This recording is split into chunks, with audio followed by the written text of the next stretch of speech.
여러분, 오늘도 안녕하십시오. 이신근TV 이신근입니다. 오늘도 찾아주셔서 감사합니다. 좋은 콘텐츠로 여러분의 사랑과 기대에 부응하겠습니다. 질문하는 신앙, 나의 생애와 신학입니다. 인간은 항상 태어나면서부터 수많은 질문과 도전에 부딪힙니다. 저 역시 자라나면서 그리고 공부하고 가르치면서 많은 질문에 봉착하고 이 질문에 대한 대답을 찾으려고 노력했습니다. 거기또 에리쿠스, 나는 생각한다 고로 존재한다고 데카르트가 말했죠. 또 세상이 왜 이래 태서형 이렇게 이제 질문하며 노래했던 우리 나훈아 가수 씨도 계신데요. 저는 나는 질문한다 고로 나는 존재한다. 예수님, 하나님, 세상이 왜 이렇습니까? 나는 왜 이렇습니까? 이렇게 저는 질문하고 하나님께 질문을 던지기도 했지만 제가 하나님께 받은 음성은 한마디도 없고요. 책이나 제 사식을 통하여 발견한 또 발견해 나가는 해답을 여러분과 함께 나누고자 합니다. 오늘은 지난번에 이어서 자연은 정복의 대상인가? 자연은 정복의 대상인가? 라는 제목으로 함께 고민을 나누어 보기로 하겠습니다.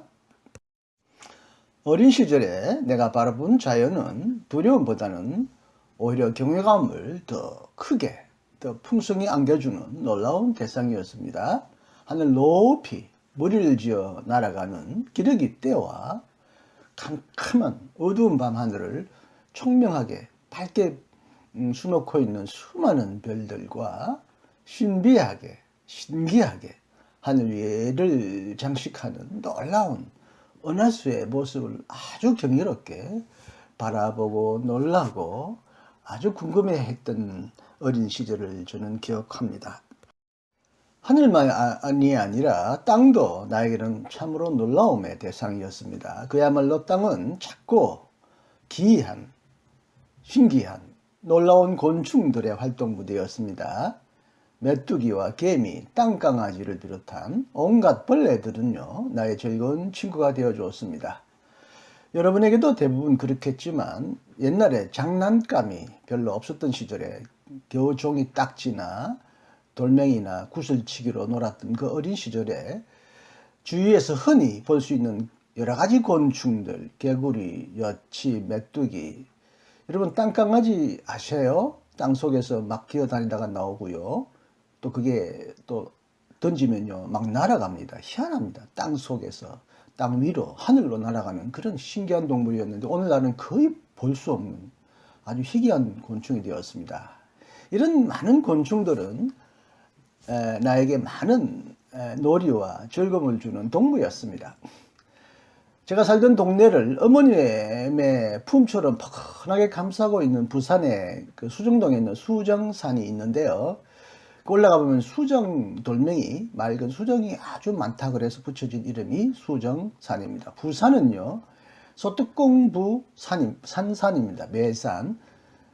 부산의 수정동 뒷산이 소뚜껑을 엎어놓은 것과 같아 그래서 부산이라 그랬고요.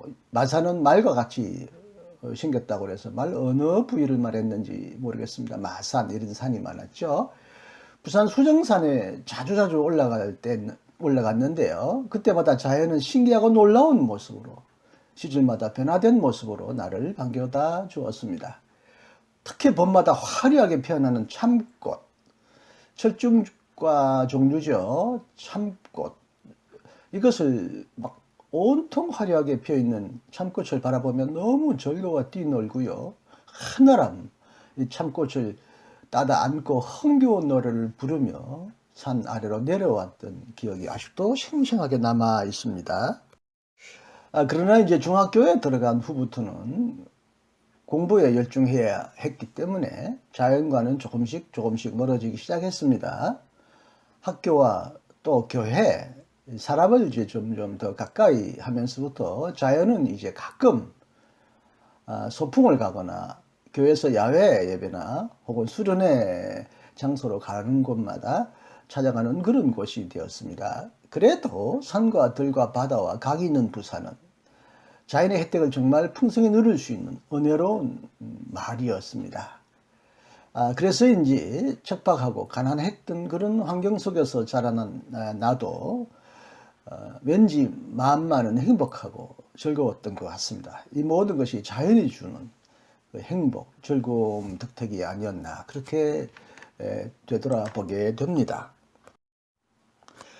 어릴 적에 내가 살던 집은요, 부산 수정동 산동네 언덕 위에 위치해 있었던 담도 울타리도 없고요, 문도 전혀 없는 그런 작은 마당 위에 지어진 초라한 집이었습니다. 앞방문, 뒷방문은 없었고요. 앞방문을 열면 곧바로 망망한 그 부산 바다와 수평선, 그리고 그 길을 오가는 수많은 배들을 볼 수가 있었습니다.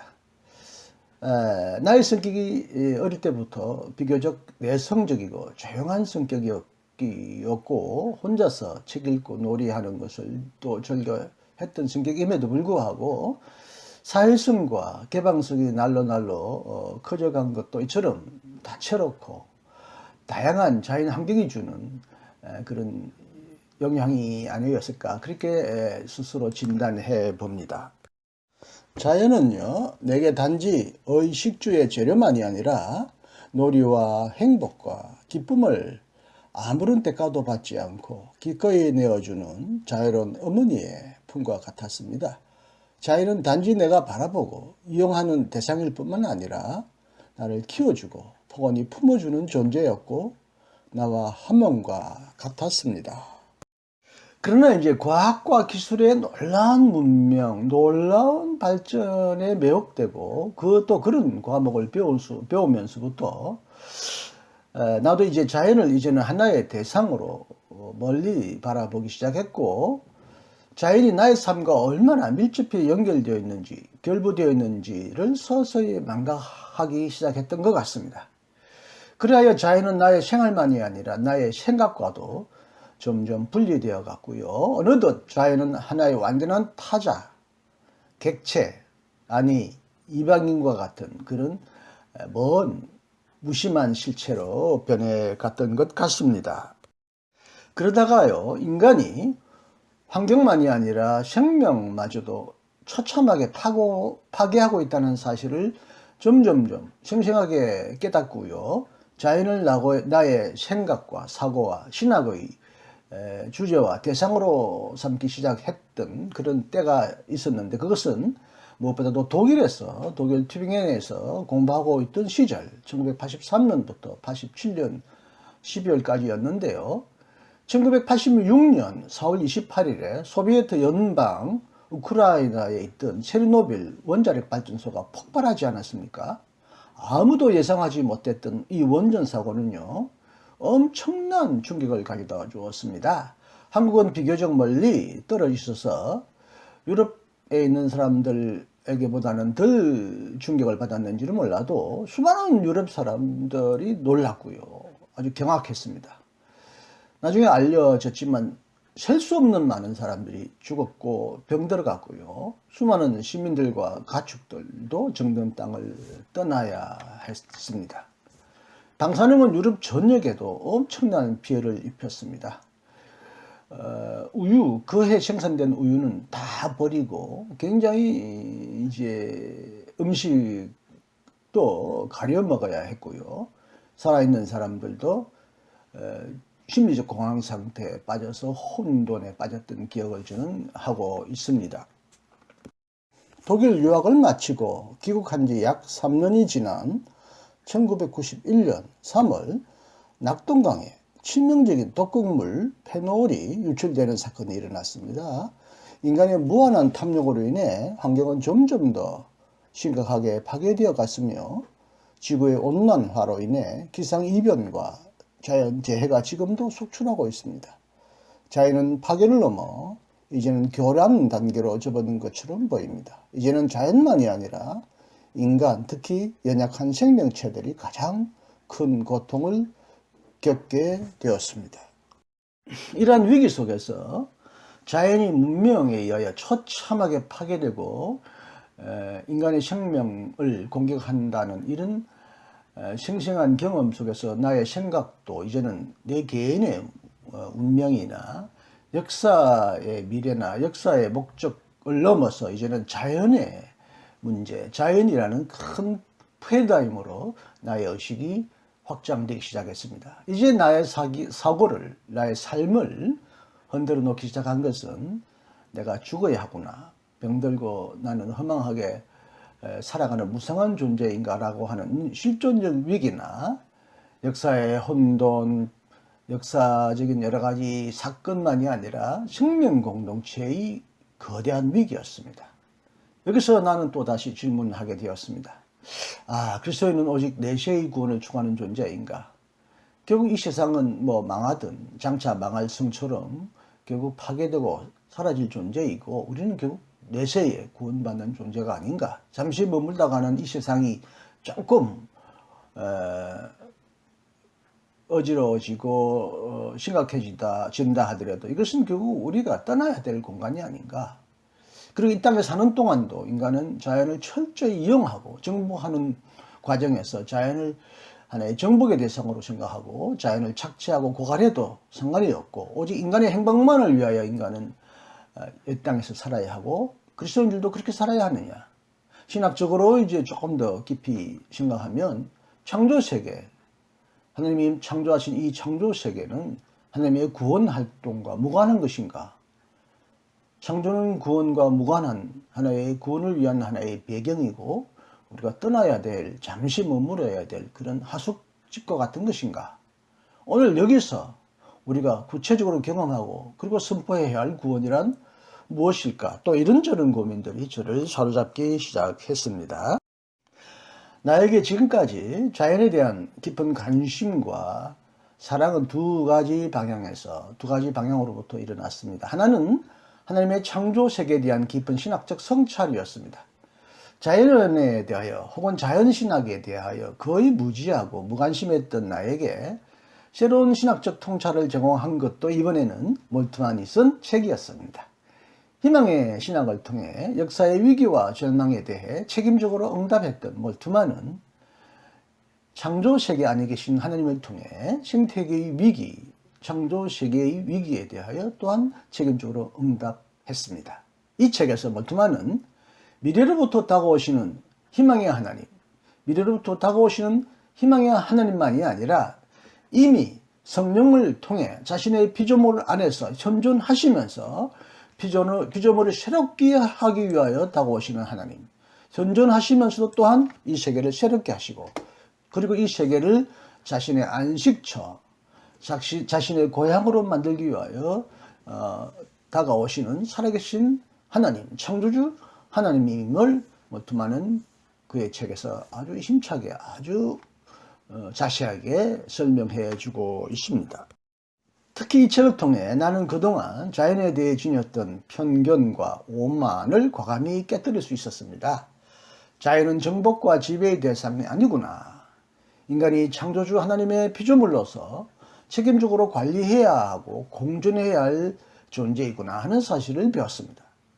그리고 창조의 목표와 완성도 인간에게 있는 것이 아니라 인간이 창조의 마지막이요 멸관이라고 흔히 말하지만 6일 지나 7일 샤밧 안식일이 창조의 마지막이라는 창세기 기사에 근거하여 만물이 하나님과 함께 평화와 사귐을 나누는 안식일, 창조의 축제, 창조의 잔치야말로 창조의 마지막이요 목표요 진정한 의미이구나 하는 것을 이 책을 통하여 배울 수 있었습니다. 실제로 자연과 나는 서로 동떨어져 있는 서로 다른 존재가 아니죠. 자연은 나의 몸 안에 구체적으로 현존해 있고요. 내가 먹고 마시고 내가 취하는 모든 것을 통하여 자연은 내 몸 안에 깊이 들어와 있고요. 나는 자연의 모든 요소, 자연의 어떤 구성 요소를 내 몸 안에 체현하고 있습니다. 아담이 하와를 향해 내 뼈 중에 뼈다, 살 중에 살이다 이라고 외쳤다고 하지만 결국 아담이 하와에게 외친 이 말이 아니라 자연을 보고 내가 외치고 싶은 말도 그렇습니다. 자연이야말로 나를 구성하고 있는 내 뼈와 살이구나. 자연은 하나님의 창조 목표를 향해 함께 인간과 함께 진행하는 살아가는 동료 피조물이다. 그리고 부활의 삶도 영혼이 몸과 분리되어 헬레니즘의 철학처럼 가르침처럼 몸이 영혼과 분리되어 영원한 어떤 내세의 본향의 사후의 피한 세계에서 살아가는 것이 부활의 삶이요 영생이 아니라 바울이 말한 대로 썩을 몸이 썩지 않을 것으로 새로운 장막을 새로운 몸을 덧입는 사건이고 부활은 만물의 새 창조다. 그러므로 부활 이후에도 자연을 배제한 부활, 자연과 무관한 부활은 없다 하는 것이 신학적인 결론이었습니다. 다른 한편으로 자연에 대한 나의 관심과 자연에 대한 감수성을 예민하게 깨워준 하나의 계기가 된 것은 자연에 대한 직접적인 자연 속에서 살아본 경험이었습니다. 부산도 산 아래 동네였기 때문에 자주 자연과 접촉할 수 있었지만 제가 한 4년 동안 작은 대구 아래 마을, 시골 마을 현풍에서 목회할 때 눈앞에 바로 높고 웅장하고 아름다운 산, 비설산이 눈앞에 펼쳐져 있었습니다. 비파비, 설도 하나의 이제 비파와 같은 그런 그 음악 도구죠. 둘 다 비파, 설은 뭐라고 그러죠? 금설이 좋다 할 때 금 가야금 금이고 설도 일종의 비파, 그 손으로 그 줄을 퉁겨서 나는 그런 가야금과 같은 악기인데 그것을 비설산, 수정산은 수정이 많다. 부산은 소뚜껑과 같아. 비설산은 비파와 또 가야금과 같은 그런 모습이 있다. 그래서 비설산이라고 그랬던 것 같은데 이 비설산이 아주 현풍 마을에서 바로 지척에 있었기 때문에 자주 올라갔습니다. 계절이 바뀔 때마다 비설산은 그리고 거기서 내려오는 아주 아름다운 시냇물과 그 골짜기는 새로운 옷을 갈아입고 늘 나를 행복하게 반겨주었습니다. 나는 온갖 꽃과 나무와 시냇물을 벗삼아 절리 놀았습니다. 그리고요, 그 후에 다시 서신학대학교에서 일하게 되었을 때 나는 뒷산에 자주 올라가서 운동했습니다. 비교적 낮은 산이지만 성주산이라고 했는데요. 성주산에 자주 올라가서 운동하고 신선한 공기를 들이마시며 그렇게 몸 단련도 했고요. 자연이 주는 기쁨을 또한 서신학대학교에서도 맛볼 수 있었습니다. 다행히 서신학대학교도 성주산 기슭에 자리 잡고 있었기 때문에 조금만 움직이면 산으로 들어갈 수 있었습니다. 그리고 다행히 제 연구실도 바로 그 산자락 아래 작은 언덕에 위치해 있었기 때문에 그 뒷마당에 제가 다른 교수님들과 함께 땀 흘리며 가면서 아름다운 정원을 만들고 꽃을 사다 심고 나무를 심고 제가 여러 가지 이제 나무를 심었어요. 뽕나무 또 또 홍매화 나무 또 백일홍이라고 흔히 불리는 그런 그 갑자기 나무 이름이 생각이 나지 않습니다. 배롱나무 이런 나무들을 심어가지고요. 제가 가끔 이제 서신학대학교 옛 연구실 찾아가면 항상 그 나무들이 지금 잘 자라고 있나. 온갖 과실나무들, 다양한 과실나무들이 들을 교수님들의 자발적인 기부와 함께 그 정원을 가꾸었고요. 또 제가 아주 그냥 그 척박한 돌멩이로 막 뿌리로 가득 찬 언덕을 땀 흘려가면서 막 그 옥토로 가꾸어 가지고요 텃밭을 만들었어요. 그래서 땀 흘려 키워서 온갖 채소와 과일을 심었는데요. 동료 교수들과 나누어 먹고 그렇게 함께 기쁨을 누린 적이 많았습니다. 나는 어느새 교수가 아니라 농부가 되어 있었습니다. 그리고요 또 앵무새도 몇 마리 제가 키웠는데요. 제가 손 위에 파랗게 얹혀있는 저 파란 앵무새는 제가 이렇게 입에다 뽀뽀해도 아주 거부하지 않고 아주 친밀하게 지냈고요. 저 위에 보이는지 모르겠습니다만 새장이 있는데 그 안에도 앵무새 2마리가 있어서 서너 마리를 앵무새를 키웠는데요. 앵무새와 이렇게 교감을 나눌 때마다 나는 참 신비한 행복감을 느꼈습니다. 그래서요, 자연을 가까이 할수록 나는 하나님에게도 더 가까이 다가간다. 아니, 하나님이 내게 더 가까이 오신다는 그런 느낌을 갖게 되었고요. 자연을 멀리 할수록 하나님도 나로부터 멀어지고 나도 하나님으로부터 멀어진다는 그런 느낌을 갖게 되었습니다. 실제로 하나님은 인간이 만든 문명보다는 자연 속에서 더 충만하게 임재하시는 그런 살아계신 하나님이셨고요. 지금도 또한 자연 속에서 자신을 더 친밀하게 계시하시는 그런 분이라는 확신을 갖게 됩니다. 제가 부족한 제가 조지시장 여러 권을 쭉 펴낼 때 이제 기독론에 관한 책, 예수의 정체와 의미라는 책을 하나 썼는데 그 중에 한 장이 바로 예수는 자연인이다. 예수님이 얼마나 자연을 비유로 설명하시고 자연 속에서 활동하셨느냐. 도시를 그렇게 좋아하지 아니하시고 도시 문명의 타락상, 부패상을 지적하시면서 예수님은 사실은 어떻게 보면 도시에 대하여 굉장히 비판하셨고요. 결국 도시에서 돌아가셨지만 어쨌든 예수님은 굉장히 자연과 가까우셨던 분이다 라는 것을 이 책에서 아주 세밀하게 섬세하게 제가 한번 연구해보고 책으로 써보았습니다. 다시 강조하겠거니와 예수님은 누구보다도 열렬히 자연을 사랑했고요. 자연을 통해 하나님의 사랑과 마음을 전달하려고 노력했던 분이죠. 예수님은 문명이라고 해서 무조건 거부하거나 아주 정죄하지는 않았지만 문명을 높이 찬양하거나 미워하지 않았습니다. 예수님의 비유에는요, 문명과 관련된 비유는 하나도 없습니다.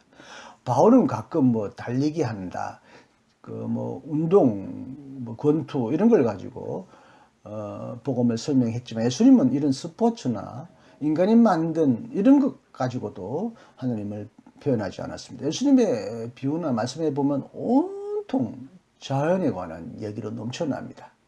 예수님은 참으로 진실하게 자연을 사랑하셨고 자연 속에서 복음을 경험하도록 우리에게 그렇게 각성시켜 주셨습니다. 여러분, 예수님의 탄생을 흔히 말씀이 육신이 되었다 그럽니다. 말씀이 영혼이 된 것이 아니고 말씀이 무슨 초인이 된 게 아니라 바로 우리와 같은 나약하고 죄를 지을 수밖에 없는 이 허무한 육신으로 들어오셨다는 거죠. 그리고 예수님은 병든 수많은 사람을 고치셨고요. 또 수많은 죄인들과 먹고 마셨다. 음식을 먹고 마셨다. 잔에서부터 나온 수많은 음식을 먹고 마셨다. 그리고 기독교가 중요하게 생각하는 부활은 영혼 불멸이 아니라 육체의 부활 혹은 몸의 부활이라고 할 수 있겠는데요. 이것은 사르크스 육체의 부활이라기보다는 이제 소마라고 바울은 이제 소마라는 표현을 쓰긴 하지만 어쨌든 예수님의 부활하신 모습은 몸을 가진 채로 변모하신 것이었습니다. 이렇다면 하나님이 자연 속에서 자연을 통해 창조 만물을 통해 창조 만물과 함께 활동하셨고 그리고 지금도 그렇게 활동하고 계신다는 사건을 보여주는 아주 사건이 바로 예수님의 생애가 아니겠는가. 아니 생애라고 저는 당당하게 외치고 싶습니다. 자연에 대한 친밀한 태도는 사실 어른보다는요, 어린이가 더 훨씬 그렇게 갖기 쉬운 태도이죠. 저의 부족한 또 줘서 어린이 신학이 어린이의 학대 현실에서 이 학대받는 고통받는 하나님에게 어린이에게 하나님은 어떤 분인가 하나님을 어린이로 생각하기라는 부제를 가지고 썼기 때문에 이 책의 핵심은 어린이에 초점을 맞췄지만 어린이가 또한 얼마나 인간 중에서 어른보다도 더 특히 하나님만이 아니라 인간만이 이웃 인간만이 아니라 자연을 향하여서도 참 마음을 여는 그런 인간인가. 그래서 어린이야말로 어떻게 보면 어른이 아니라 참 하나님의 형상에 가깝다라는 주장을 제가 이 책에다가 담아 놓았습니다. 그리고 예수님이 말씀하셨잖아요. 오직 어린이와 같이 되는 자, 어린이와 같은 자, 어린이가 아니라 어린이와 같은 자만이 하나님 나라에 들어간다. 그렇다면 어린이처럼 자연 속에서 즐거이 노래하고 노래할 줄 아는 사람만이 하나님의 나라의 백성이 될 수 있지 않겠습니까? 덧붙여 말하면요, 알버트 아인슈타인 상대성 이론이라는 위대한 물리학적인 이론을 수립하고 발표할 때 이 모든 연구를 했던 그 때는요, 아인슈타인이 아름다운 스위스에 살던 때였다고 합니다. 아름다운 소설가 시인 헤르만 헤세도 스위스에서 살면서 감동적인 시를 썼다고 합니다. 그러므로 창조적인 삶을 살기를 원하는 자들은 창조주 하나님의 위대한 작품인 창조세계 속에 깊이 들어가서 창조세계 속에서 창조 만물의 어떤 생성하고 소멸하며 또 새롭게 변해가는 창조세계와 깊이 교제하고 그 속에 깊이 들어가야만 한다고 생각합니다. 위대한 발명품, 위대한 시, 위대한 인문학은 자연 속에서 이루어졌다라는 게 제 확신입니다. 자연의 품에서 태어나 자라남, 물론 어머님의 품에서도 태어나서 자랐지만요, 자연의 궁극적으로는 우리를 태어나게 하고 우리의 삶의 진료가 되고 우리의 음식의 진료가 되고 우리를 키워주고 우리를 보호해주던 이 자연의 품에서 태어났고 자라난 나도 결국에는 자연의 품에 안겨 잠들 것입니다.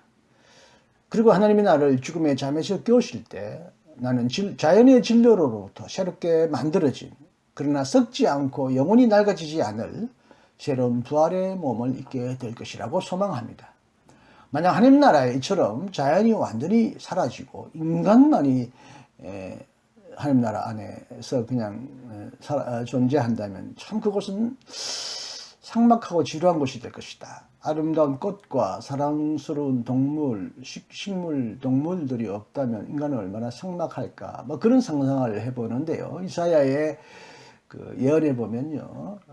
낙원에 관한 그의 예언에 보면 온갖 동물들이 서로 상하지 않고 서로 해치지 않고 공존하는 조화로운 모습을 이사야는 예언하고 있는데, 요한계시록에는 그게는 뭐 이제 바다도 없고 야수도 물론 없습니다만은 주로 이제 생명나무와 같은 식물적인 존재가 있고 또 온갖 종류의 그 보석들은 있지만 유감스럽게 동물들이 별로 나오지 않습니다. 그래서 이제 애완동물 기르는 사람들은 하늘나라에 애완동물이 잘 있을까? 그들도 하늘나라에 갈까? 하늘나라에서 다시 만나자. 이렇게 이제 울며 애완동물을 보내는 그런 분들이 생각할 때 하늘나라에 애완동물, 사랑하던 동물들이 없다면 아유 얼마나 그리울까. 난 그런 곳을 원치 않는다. 이렇게 말하는 분들도 들어있을 것 같습니다. 미래의 하나님 나라가 어떻게 이루어질 것인가는 또한 미래의 일이긴 하는데요. 오늘 우리가 살고 있는 이 현실, 이 자연 세상도 하나님이 창조하신 나라, 하나님의 나라가 아닙니까? 하나님이 아름답게 만드신 세상을, 그래서 우리는 아무리 힘들고 괴롭더라도 헬, 지옥이라고 불러서는 안 될 것이고요. 또 이 세상을, 아름다운 이 세상을 지옥으로 만들어 가서도 안 될 것입니다. 이 세상도 하나님이 통치하시는 나라가 아니겠습니까? 아무리 슬프고 힘들어도, 아무리 괴롭고 고달퍼도 그럴수록 우리는 이 세상을 더 아름다운 곳으로 가꾸고 자연 속에서 노래하기를 기뻐해야 하지 않겠습니까? 나는 하나님을 사랑하기 때문에 하나님의 위대한 작품인 자연도 뜨겁게 사랑합니다. 그리고 거꾸로 자연을 뜨겁게 사랑하면 사랑할수록 하나님도 더 뜨겁게 사랑하게 된다는 느낌을 갖습니다. 어떤 분은 미국의 한 신학자는 맥페이그인가요? 자연을 하나님의 몸이라고 부르는 분이 계십니다. 조금 어색하지만요. 어쨌든 나는 자연을 종종 하나님의 몸처럼 그렇게 친밀하게 느낄 때가 있습니다. 하나님을 영혼이고 영이고 자연을 하나님의 몸이라고 부르는 것은 조금 범신론적인 색채를 띠고 있긴 하지만, 그럼에도 불구하고 하나님은 이 땅을, 이 세상을, 자연을 자신의 집으로, 자신의 고향으로 만들길 원하신다. 자연은 저는 하나님의 몸이라기보다도 하나님의 집, 하나님의 거처, 하나님의 안식처. 어떤 사람은 뭐 땅을 하나님의 발등상, 발을 올려놓는 상이라고 하지만 저는 그보다 더 깊이 하나님은 자신의 영을 통하여 현존하시고 우리 모든 피조물들과 함께 공존하시는 하나님의 몸처럼, 하나님의 집처럼 이 자연을 친밀하게 느낀다면 우리는 자연을 함부로 학대하고 파괴하고 그렇게 창조 세계를 혼돈에 빠지는 어리석은 일을 하지 않을 것이라고 확신하게 됩니다. 오늘도 부족한 저의 방송을 끝까지 경청해 주셔서 대단히 감사합니다. 다음 시간은 또 무슨 질문으로 여러분에게 다가가게 될지 기대해 주시고 또 기다려 주시기를 바랍니다. 오늘도 자연의 풍성한 은혜를 마음껏 누리시고 행복하시고 승리하시고 건강한 하루가 되시기를 진심으로 기원합니다. 안녕히 계십시오. 이신건이었습니다.